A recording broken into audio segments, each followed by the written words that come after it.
Gratsounas, welcome to the Global Church Project. Thanks, I Greg. really appreciate you sharing something of your journey in pastoral ministry with us. Now, you've been in Baptist pastoral ministry for a number of decades now, but you didn't grow up a Baptist.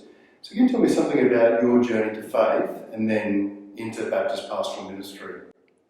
Sure. Grew up in a Greek Orthodox family, and so we migrated from Greece to Australia when I was 3.5. And so I'm pretty religious, or a God-fearer, and went to church a little bit more regularly than my family. But when I was in year 9, I started going to an after-school, inter-school Christian fellowship group run by a teacher at the local public school, and read the scriptures, keen on knowing more about God. About year 10, I committed my life to Christ. So it was in a school classroom. I say the days before they started talking about missional churches. It was run by a teacher with 30, 40, 50 teenagers in a school classroom in Marrickville in the inner city of Sydney. And so I came to faith that way. And I went on to be a mathematics teacher and taught at the Marrickville High School as well. We had prayed for a job in the inner city, and always had a sense though that God wanted me to use my gifts in pastoral ministry, and ended up in a Baptist church when I was about 20. Now, you were quite young when you became the senior pastor of Narwee Baptist too, I think. Is that right? I was 35. I don't know, is that young these days?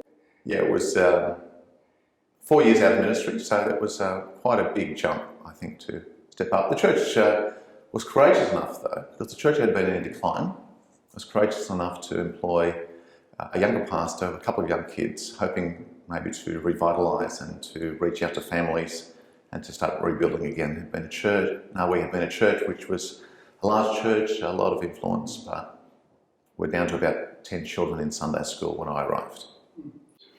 What do you think are the skills and qualities that are necessary for large church pastors today? I think one of the key things for me is to ensure that you set the vision for the church. I mean, I came as a young guy, and I needed to ensure firstly that together we establish a vision, and the church was in that process. So we knew what we were doing. It was about glorifying God. It was about making disciples. It was about seeing people come to maturity. People are released into ministry and mission. So it was very clear right from the beginning, and the church endorsed that. They were with us. And then I found what had a significant influence was strong Bible teaching, Christ-centered preaching, where people wanted to come and know God. And I think when you preach in a way that challenges people's hearts, firstly to love God and then to serve others and to witness to others, people get on board.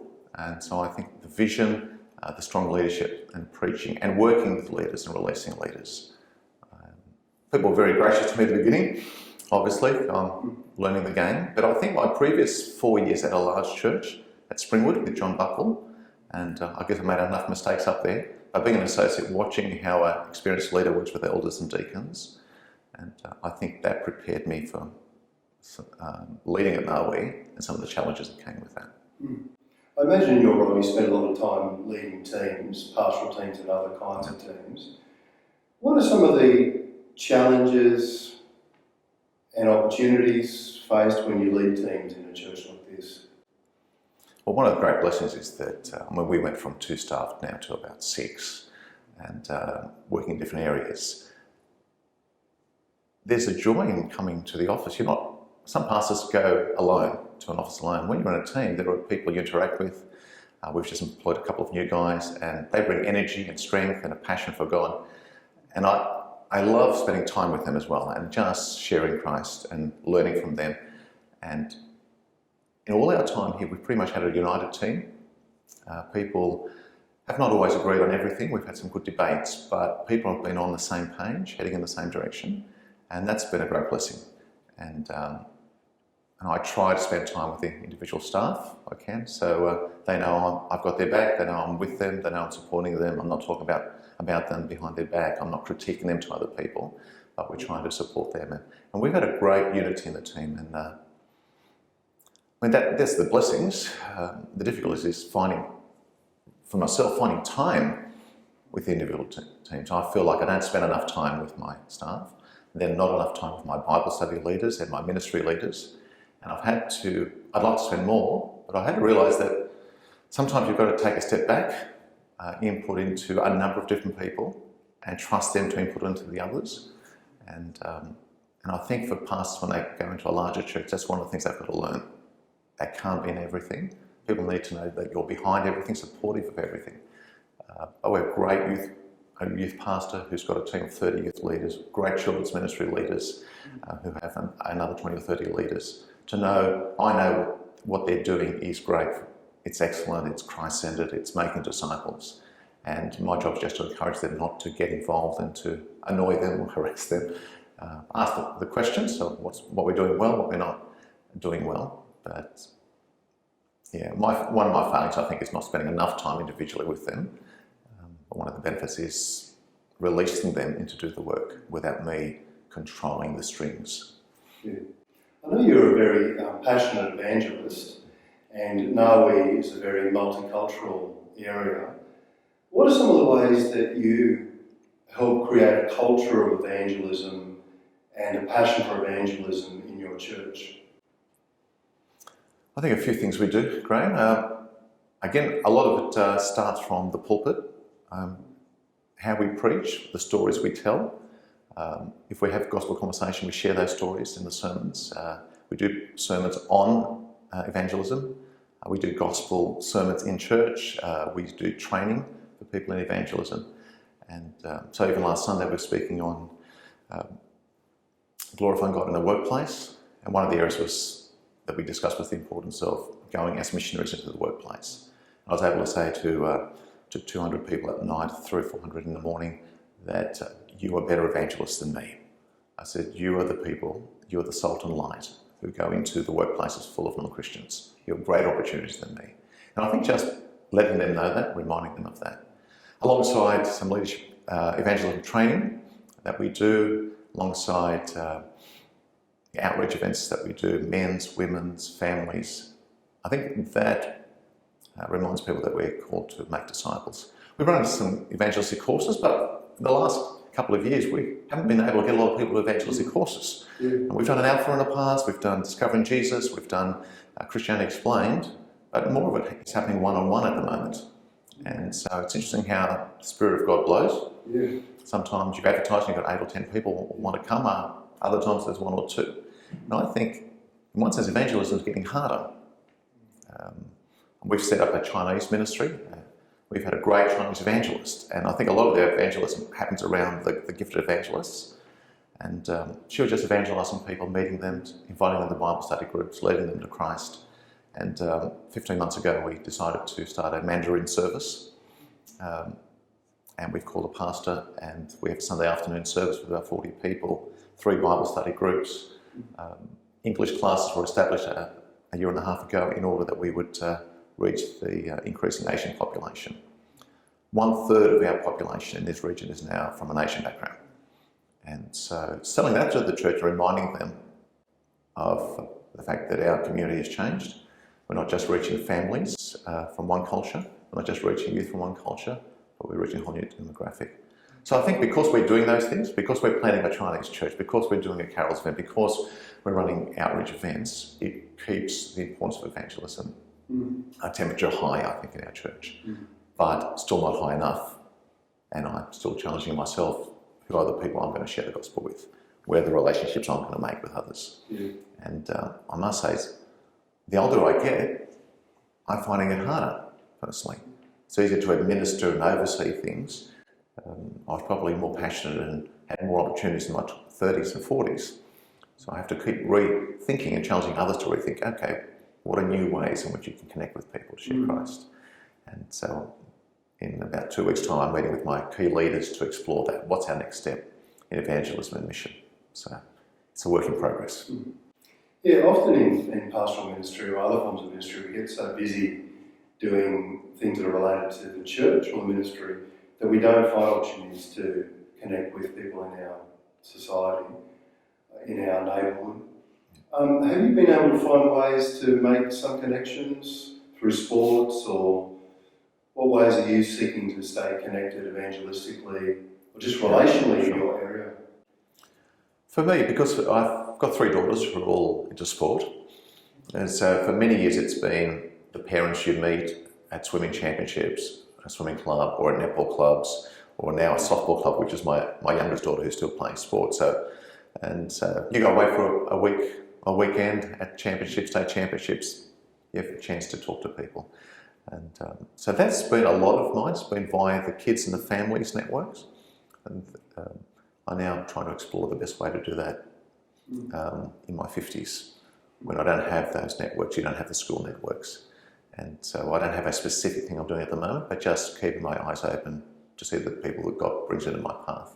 Whether it's the local people at the shopping centre where I get my coffee, or whether a new person. We've had a couple of new people walk into church needing God, and so I try and follow up as many of those as I can at this stage. Being a pastor of a larger church is a pretty complex organisation. When you think back to some of your training at Bible College, what are the areas that you wished you'd had more equipping in to lead a very complex, large, multifaceted organisation like this one? It's a good question, because we often get asked that question. We had some leadership development courses. We had leadership courses. I enjoyed that. It's one of the most enjoyable parts, where you talked about specific things in church. What do you do in this situation? What do you do with staff? Possibly a little bit more on working with large staff. Some of the things I'm going to do with my associate at the moment is do the 360-degree leadership assessment, because I've never done that. Even in ministry, and people go off and do the Arrow course, and they do this course, and they do all these things. And I did a personality profile, but I never did any of those other things. What are my skills? What are my strengths? And I'm going to force myself, because I can't be bothered once, because I've been doing ministry this long. I think, well, hold on. Is there something I'm missing? Is there something I need to learn about myself to be a better leader?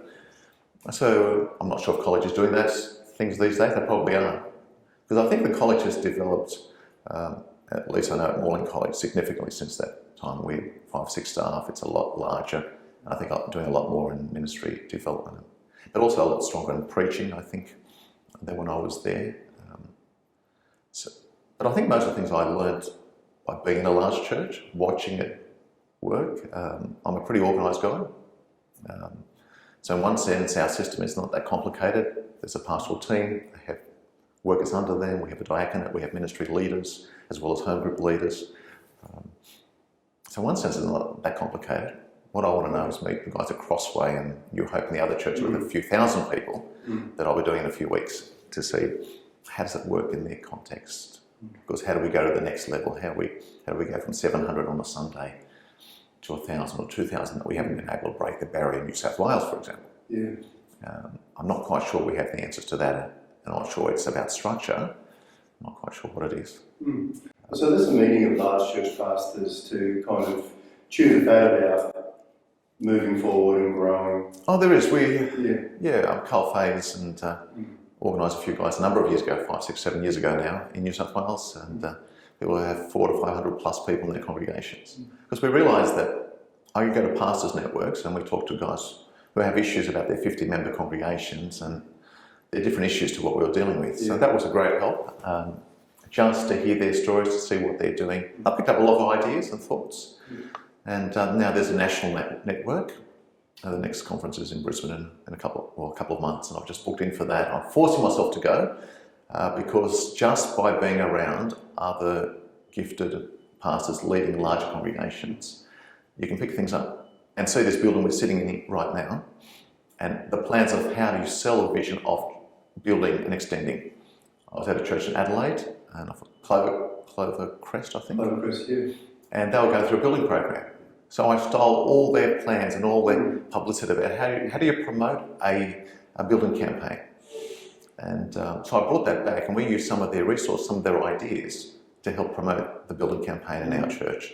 And it's quite helpful. And if I hadn't been there, I wouldn't have had any of that material. So I think pastors who are leading large churches need to meet with, it's not I'll be careful how to say this, it's not an arrogant thing to want to hang around just with people who are in large churches. It's just that the issues I'm dealing with multiple staff in large churches are different to the pastors in smaller congregations.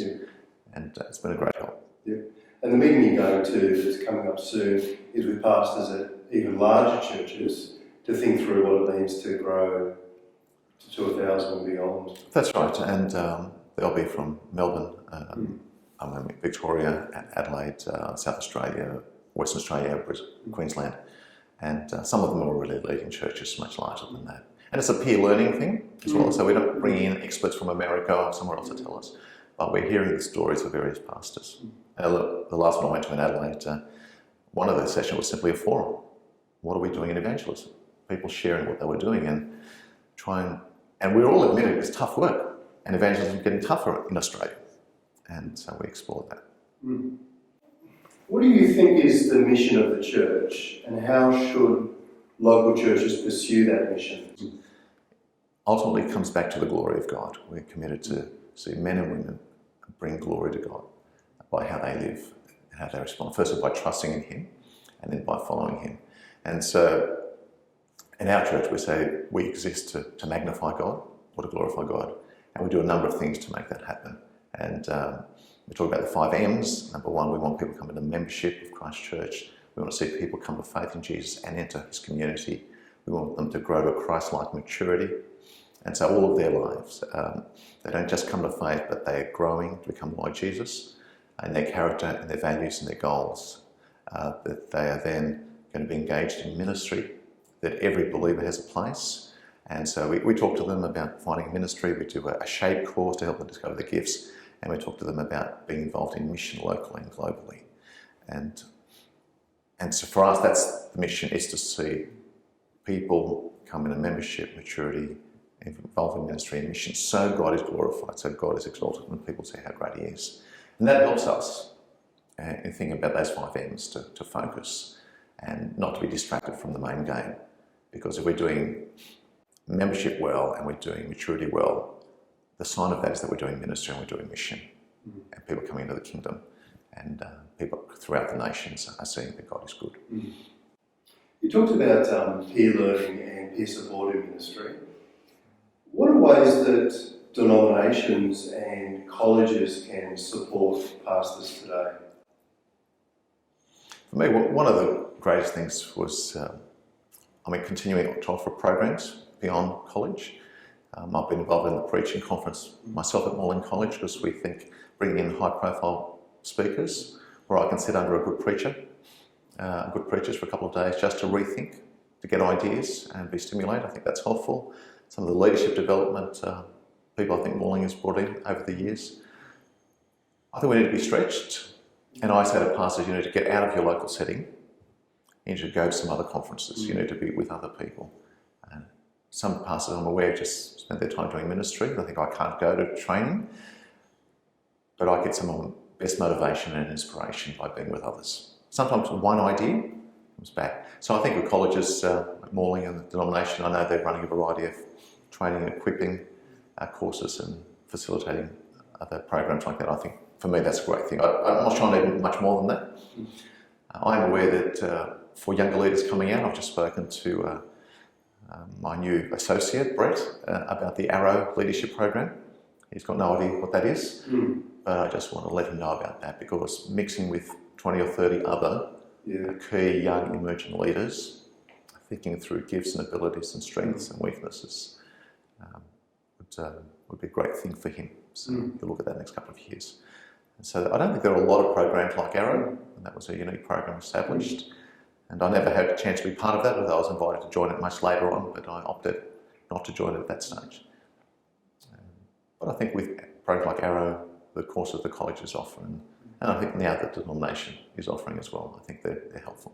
I imagine that in your sort of role, at times you can feel a bit weary. You give out a lot. How do you stay spiritually fresh in ministry? Well, it's interesting because this year we've just finishing a campaign called 50 Days of Transformation. It's a Rick Warren campaign that our whole church has done it. 700, 800 people, 500 in small groups. And in this 50 Days of Transformation, I've asked God to help transform me. And it helped me set up some goals, for example. And so some of my goals this year to keep me fresh and growing in God. Number one, I'm going to read the Bible in a year. Never done that. I read sections because I want to get into the text. I don't just want to read it. And so I'm on track after 3 months. I'm going to read a new Christian book every month. And my associate has said, oh, can we read that together and discuss it? And that's a great thing. So I'm doing a reading on leadership one month, on same-sex relationships the next month, on prayer the next month. So I'm setting up a program of a different book to read each month.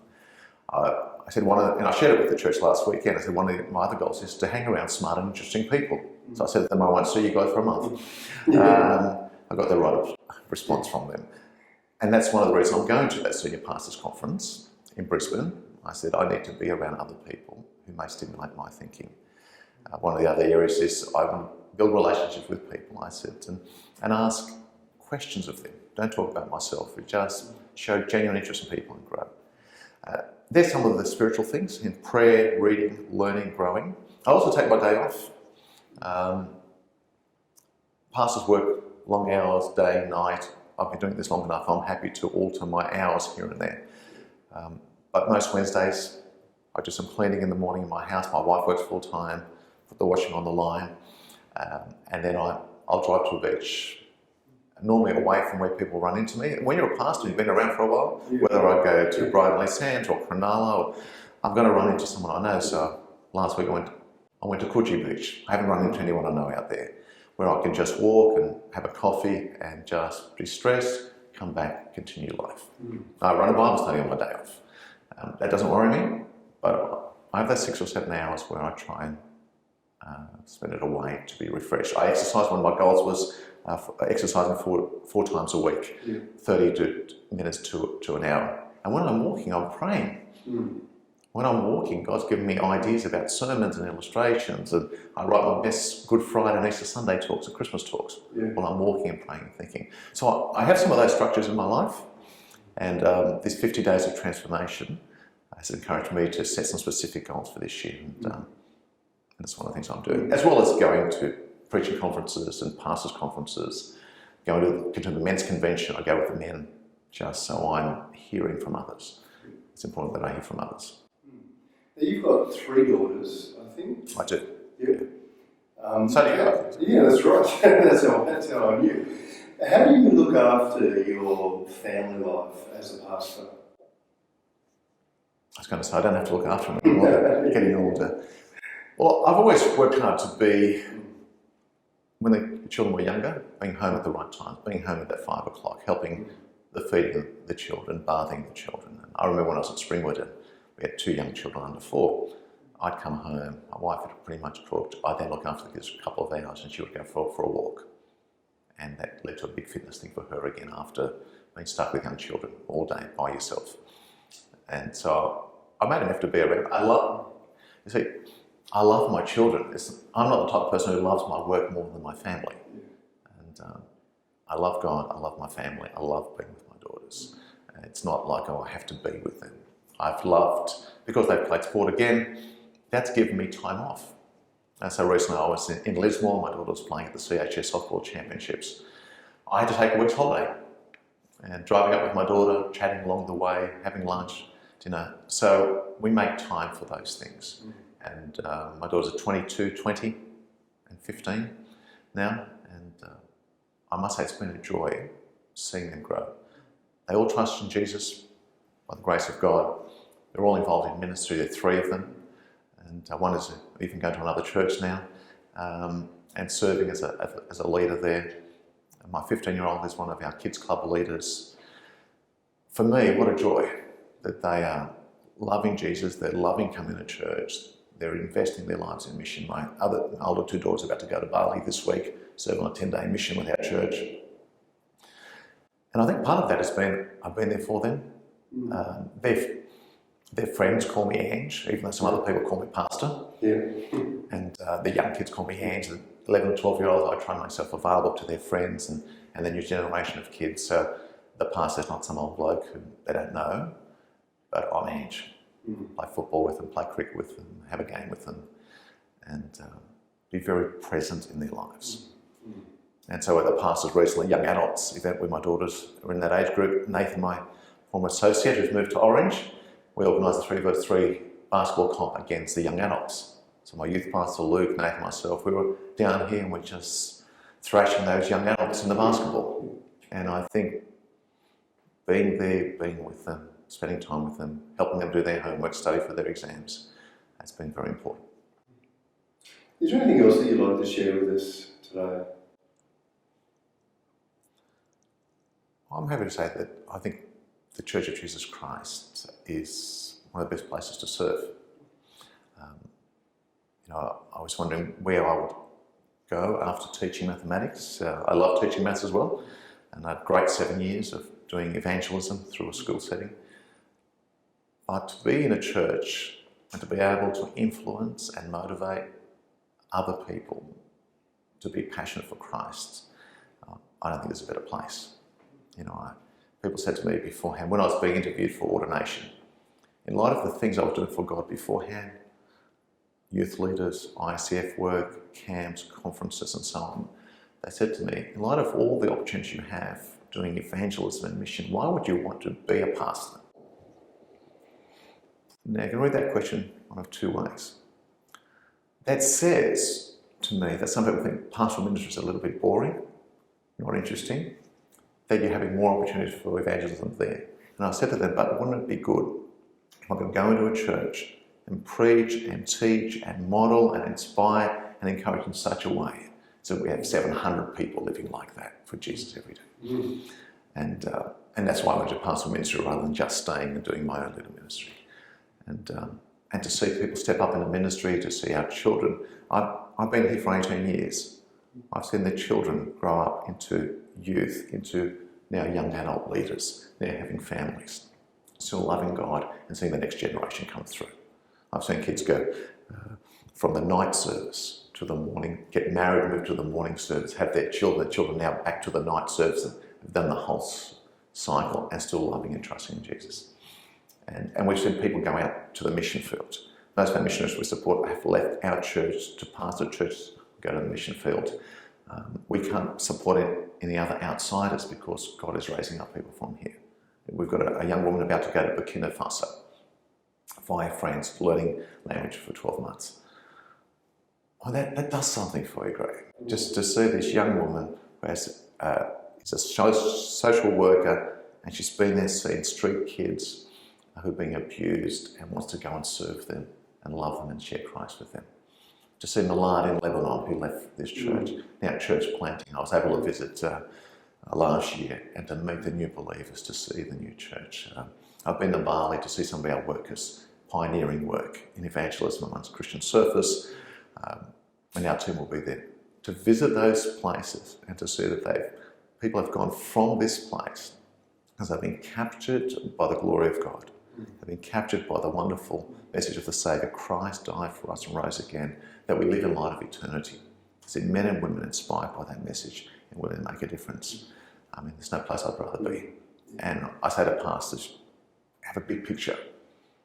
Look beyond the local ministry. See what God is doing in the world. Help raise people up to go to the world. Help raise people up to go into the local schools and scripture, whatever it happens to be, or to reach the Chinese community or the Arabic community. We have a great privilege as a church.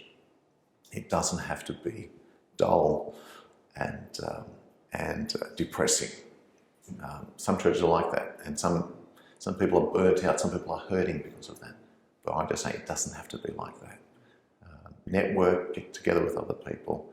I want to see revitalisation of churches. We're all a church, but really we revitalised this church. It wasn't down to 50 people that you had to restart, or 30 people. But 100 plus kids in our Sunday school network now, as opposed to 10.